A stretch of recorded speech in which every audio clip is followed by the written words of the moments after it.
वाहिगुरु जी का खालसा वाहिगुरु जी की फतेह।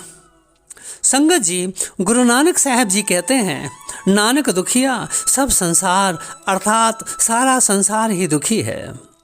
पर वे कहते हैं, सो सुखिया जिस नाम आधार, जिसने परमात्मा के नाम को जीवन का आधार बनाया है वह सुखी है। क्योंकि परमात्मा के नाम सिमरन से मनुष्य का मन नियंत्रित हो जाता है। संगत जी, मनुष्य का सुख और दुख मन के ऊपर निर्भर करता है। प्रायः मन वर्तमान में नहीं रहता।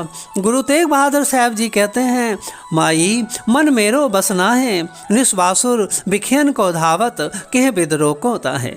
हे माँ, मेरा मन मेरे नियंत्रण में नहीं है। रात दिन यह पदार्थों के पीछे दौड़ता है, इसे कैसे नियंत्रित करूँ? ओ mother, my mind is out of control night and day. It runs after sin and corruption. How can I restrain it? संगत जी, बस मन का ही तो खेल है। यह सदैव कई प्रकार के खेल खेलता है।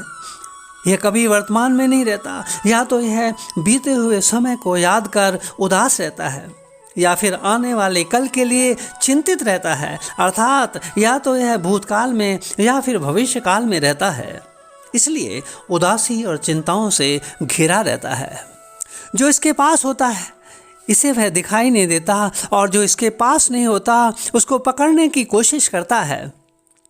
जैसे यदि आपके पास 1 लाख रुपए हों तो यह मन इसको नहीं देखता, यह 10 लाख की कामना कर दुखी होता है। और यदि इसे 10 लाख मिल जाएं तो फिर ये 1 करोड़ की बात सोच कर दुखी होता है। गुरबाणी इसे प्रमाणित करती है, सहज खटे लहको उठ धावे, तृप्त ना आवे माया पाछे पावे। सो संगत जी, इस मन का खेल ठीक वैसा है जैसे 2 समानांतर रेखाएं कभी एक छोर पर नहीं मिलती। जैसे रेल की 2 पटरियाँ हज़ारों किलोमीटर की दूरियां तय कर एक जगह पर नहीं मिलती, इसी प्रकार यह मन वर्तमान में नहीं रहता। यह तो भूतकाल और भविष्यकाल की 2 पटरियों पर दौड़ता रहता है। इसलिए यह उपलब्ध वस्तुओं का आनंद नहीं ले पाता। गुरबाणी मन को समझाते हुए कहती है, मेरे मन परदेसी वे प्यारे आओ करे, अर्थात भूत और भविष्य काल में दौड़ते हुए मन वर्तमान में आ, ताकि सुख का अनुभव हो सके। परमात्मा के होने का ढंग वर्तमान है और मन के होने का ढंग भविष्य है। इसलिए मन और परमात्मा का मिलन सहज नहीं है। ध्यान के फूल वहीं लग जाते हैं जहाँ संबंध वर्तमान से जुड़ जाता है। मन और परमात्मा समानांतर पटरियों की तरह चलते हैं, जिनका मिलन नहीं होता। समानांतर रेखाएं कभी नहीं मिलती। आत्मा है वर्तमान में, मन है भविष्य में। अगर अपने से मिलना चाहते हो तो मन की यह आदत छोड़नी होगी। मन की आदत है अभाव को ढूंढना, जो पास नहीं है उसे पकड़ने की कोशिश करना, और जो पास है उसे विस्मरण करना।